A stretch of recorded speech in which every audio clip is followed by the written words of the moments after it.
قلت شنوية ما كيهمنيش الناس اللي كانوا محتواهم او ربما يكون شي حد كيعمل اكثر من رضا او غيره، ما شغليش في الناس، ما يمكنليش نتحكم في الدار ديال السيده، مع العلم انه سلم عليا بكل ادب واحترمني واحد الاحترام لا يتصور.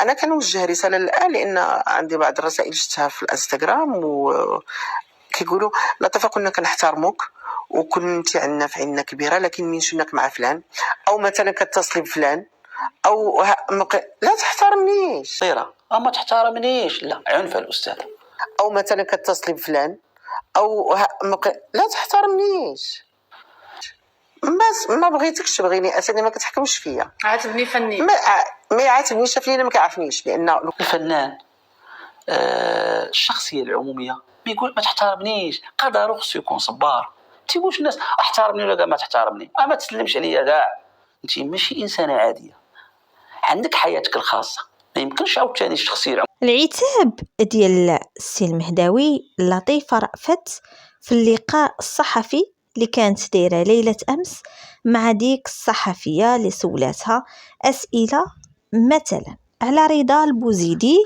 علاش زعما تلقيتي دوك الانتقادات من طرف الجمهور.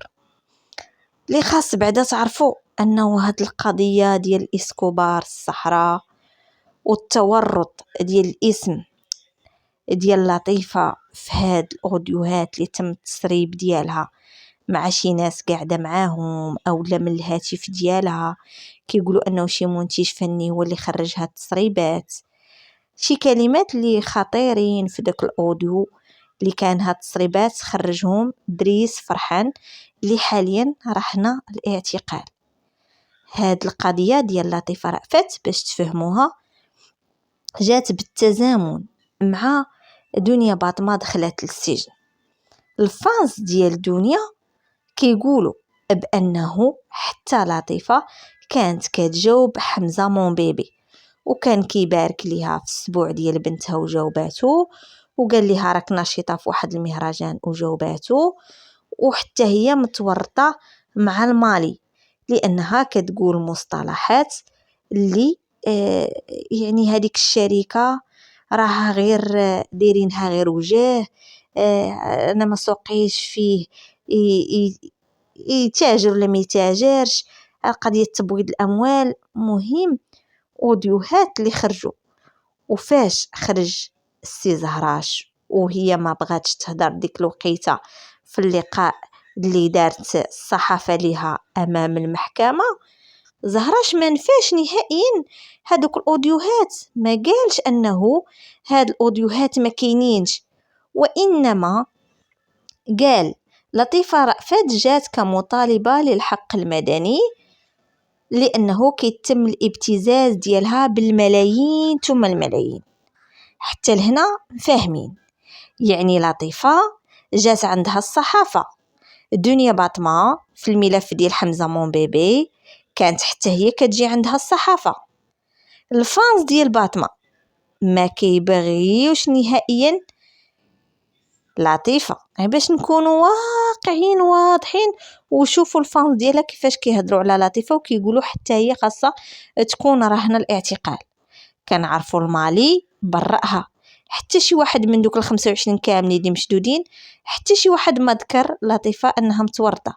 يعني حنا الكلام ديال السوشيال ميديا ما عندنا ما نديرو به، ولكن في الوثائق في المحاضر في كل شيء ما كاينش الاسم ديال لطيفه رأفت حاضر انها متورطه مع هاد الناس. كلام كل شيء كيهضر، ولكن كيف ما قال المهداوي في هذا البروغرام اللي دار هو اولا في هذه الحلقه اللي نزل، بغى النفي من عند زهراش في ديك الوقيته، وكنعرفوا انه زهراش كينوب في الملفات السياسيه واللي كيكونوا صعاب، وشفنا المحامي ديال لطيفه ما كاينش، وشفنا زهراش كينوب في هذا الملف. لحد الان حنا مفاهمين الرد ديال لطيفه بديك الطريقه اللي صراحه صعيبه والاغلبيه ديال الناس ما تقبلوهاش، ولكن المهداوي ركز عليها بزاف وقال لها نصيحه مني والمغاربه كاملين ما يبغيوكش تهضري بديك الطريقه وتقول ما سوق حتى شي واحد فيا، نجلس مع من ما بغيت ونهضر مع من ما بغيت ونتصور مع من ما بغيت، واللي بغاني يبغيني واللي ما بغانيش. مهم راكم شفتوا الطريقه باش ولات كتهضر لطيفه مؤخرا، ماشي غير في هذا اللقاء الصحفي، وانما حتى واحد المره في الخرجه ديالها على صفحتها بالانستغرام خرجات معصبه وكتقول لهم خليوني نبغي بلادي. وبزاف ديال الناس اللي قالوا علاش تقول خليوني نبغي بلادي، راه حب الوطن ولا الوطنيه ماشي ضروري يعني بالمساومه او لا بهذه الطريقه. يعني هنا العتاب او لا الملاحظه او لا مثلا النصيحه اللي نصحها بها المهداوي ماشي عيب. يقول لي هاد الطريقه باش خرجتي هضرتي على رضا ولد الشينويه نتصور معاه ولا هذا ما سوق حتى شي واحد، يعني طريقه ماشي تلهيه. من حقك لانه جا قاعد حداك راه غادي تصوري معاه، ولكن ماشي بديك الطريقه ديال نتصور مع من ما بغيت ونقعد مع من ما بغيت، لانه في النهايه ديال اللقاء كتقول انا غادي نمشي لواحد الدوله وغادي نمثل المغاربه، غنمثل المراه المغربيه. يعني انت كتمثلي المراه المغربيه مفروض عليك تعطي واحد الصوره للمراه المغربيه، يعني لانك كترفعي الرايه المغربيه في نفس الوقت وكتعطي الصوره على المراه المغربيه. هذا عتاب اللي كان من حميد المهداوي. صراحه كاين اللي عجبو الحال وكاين اللي قال ماشي سوقو فيها تقول اللي بغات. هو كصحفي عنده الحق انه ينتقد ويرد البال الخرجات، ولكن واحد الحاجه اللي ما عجباتنيش فاش تعتقل المهداوي براسو. شفنا امام المحاكم مراته وسط المنابر الاعلاميه اشكال وانواع كتعطي تصريحات وكتهضر وكتبكي، ولطيفة رأفت كذلك ليلة أمس فاش كانت أمام المحكمة هي وزهراش شفنا منابر إعلامية ديال يمكن جميع المنابر جميع المواقع الإلكترونية أمام المحكمة. المهداوي اعترض بهذا المصطلح، اعترض قالك علاش الصحافة، علاش جات حضرات، شوفوا انا راه كيتم الابتزاز ديالي، علاش زعما تجي عندها الصحافة. هذا كرأيي الصحافة راه هي السلطة الرابعة، يعني من حقها تجي تبت أي واقعة أي حادثة أي جرم أي حاجة، منها تنوير الرأي العام ومنها كتعرف كفنان أشنو واقع ليه أو لا شي واقعة وقعات في المغرب خاص الشعب المغربي يعرفها. وهذا هو الدور ديال الصحافة. لا قالك زعما هنا مستهدف، هنا أنا ما عجبنيش يعني الطريقة كيفاش هضر على لطيفة وكيقول بأنه علاش عيطات للصحافة. اكيد عادي تعيط للصحافه باش يعرفوها انها راه مشات كطالب بحقها، لانه دريس فرحان راه دار بلبله على السوشيال ميديا وكل شيء كيهضر على لطيفه بانه واو على حاله وعلى يعني الموقع اللي تحطات فيه. راه اوديوهات انا ما قدرت قلت لكم ننزلهم، ما قدرتش ننزلهم بكثرة المصطلحات اللي فيهم.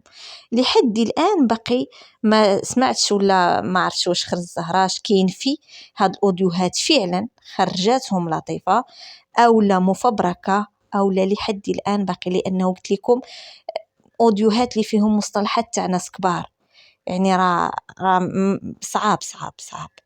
مهم هنا المهداوي كينتقد، قلت لكم كينتقد لطيفه بهذه الطريقه. هو عارف شكون اللي كيهاجم لطيفه في الخرجات ديالها، فانز باطمه كيهاجمها لانه لطيفه صاحبه مع تحفه وفي نفس الوقت ما كتسوقش الفانز ديال باطمه، وفي نفس الوقت يعني عتصور مع سعيدة، تصور مع رضا، تهدر مع هذا، وهي هدرات بديك الطريقة باش تمرر لهم الميساج.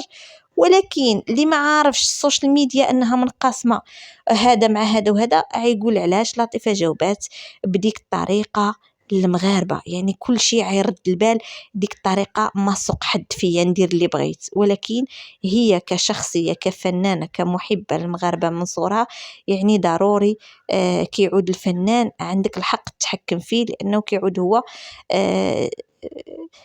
شي حاجه اللي منك، شي حاجه اللي كتمثلك. مين يقول لك مثلا سفيره القفطان المغربي غادا كنمثل المراه المغربيه هنا؟ يعني كتعودي خاصك تردي البال شويه، انتي اشنو في هذاك البلاصه، هذاك السيد راه معروض لهاديك البلاصه، غنتصور معاه، ولكن باش انا نعرض عليه ولا، يعني هذه راه تتبقى كلام اخر.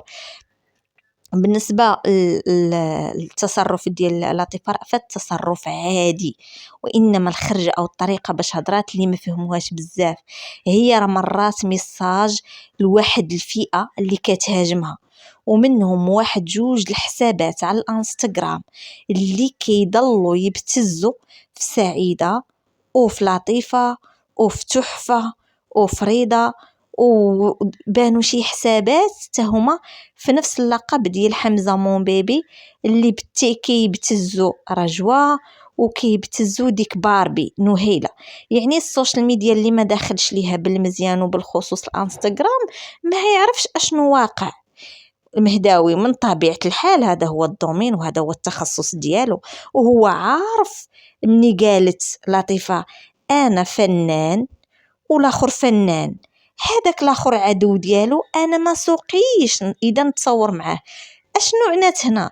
عنات انه رضا عدو ديال باطمه، ولكن انا نتصور مع رضا ما سوق حتى شي واحد فيا، حيت انا ما سوقيش في العداوه ما بين دنيا وسميتو وباطمه.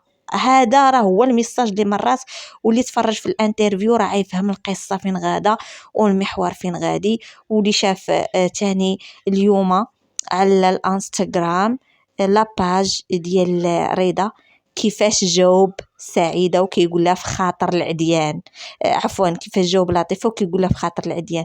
زعما الفانز ديال باطمه، لانه رضا راه ما كيمشيش للمحكمه وما كيتقابلش مع باطمه، ورغم ذلك كيتم تاجيل الجلسه، وكيف ما سعيده كذلك كيمشي المحامي ديالها وكيتم تاجيل الجلسه، وهذا الشيء اللي فاقسهم. كيقولوا لك علاش ما يمتاتلوش، يعني راه حتى دنيا مطالبه بالحق المدني من عند هاد الناس لانهم شهروا بها وابتزوها وزيدوا هذا الشيء كامل نتوما عارفينه. حتى لهنا وعيبقى العتاب ديال يعني المهداوي عتاب بالنسبه لي انا ليس في المحل ديالو، لانه حتى هو من دخل السجن مراته استعنات بالمنابر الاعلاميه، وحتى هي خرجات المنابر الإعلامية والسوشيال ميديا مازال كتشهد على هذه المشاهد. وإنما عجبني الطريقة صراحة باش هدر وقال علاش ما نفاوش دوك الأوديوهات، واش فعلا كاينين ولا ما كاينينش، كمطالبة هي بالحق المدني، واش اختراق، واش تسجيل، واش يعني كاينين بزاف ديال الحوايج. اما القضيه ديال الاتصال بالمنابر الاعلاميه شيء عادي، راه شوف تيفي وهيس بريس وهذا ولا اي واحد كيمشي للمحكمه كيتصل بهم، ولا شفتوا حتى القضايا اللي كاينه حاليا على السوشيال ميديا، هادو اللي مدابزين القنوات ديال اليوتيوب كل نهار كتلقاي داك الزروالي متصل بهذا المنبر وبهذا المنبر وداير ندوه، هو كاع داير ندوه قدام المحكمه شويه كيقول لهم نهار الحد حدا البرلمان، ولا هذا الشيء عادي لانه زمن البرامج وزمن يعني الميكروفونات. هذا هو الخلاصه ديال هذا الموضوع. كان موفق في بعض الخرجات وخرجت له، لانه هو اصلا عنده حساب مع تحفه ونايضه قرباله ما بينه وما بين تحفه، وكتعرفوا انه تحفه كيدافع على لطيفه رأفت لحد الان، كنشوفوه واقف معاها، كنشوفوا زهراش صاحب تحفه وزهراش كيدافع على لطيفه. يعني قضيه متشعبه وكبيره وبزاف.